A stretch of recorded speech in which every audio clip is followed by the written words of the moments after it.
অনেকের প্রশ্ন, একটা মানুষ মানুষকে যখন ব্লক করে দেয় পরে আবার আনব্লক করে কেন? যদি আনব্লকই করবে তাহলে ব্লক করে কেন? এটার দুইটা কারণ থাকে। এক হচ্ছে একটা মানুষ যদি আপনাকে সরি একটা মানুষ যদি আপনাকে ব্লক করে দেয় তাহলে বুঝবেন যে সেই মানুষটা আপনাকে অনেক ভালোবাসে, রাগ জিদ অভিমান নিয়ে ব্লক করে এটা দেখার জন্য যে আপনার রেসপন্সটা কেমন হয়, আপনি কতটুকু কষ্ট পান। যখন দেখে আপনার পক্ষ থেকে কোনো রেসপন্স নাই, আপনার কোনো যায় আসতেছে না, তখন সে মানুষটার ভিতরে অতিরিক্ত রিয়াকশন হতে থাকে। সে সহ্য করতে না পেরে তখন আপনাকে আবার আনব্লক করে দেয়।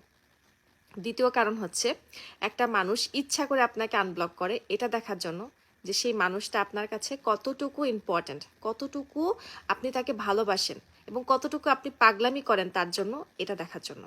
আসলে এই জিনিসটা অনেক কিউট যদি ভালোবাসা থাকে, আর যদি ভালোবাসা না থাকে তাহলে অনেক ইরিটেটিং লাগবে। আপনাদের কারোর সাথে এমন হয়েছে? যদি হয় তাহলে ট্যাগ করবেন।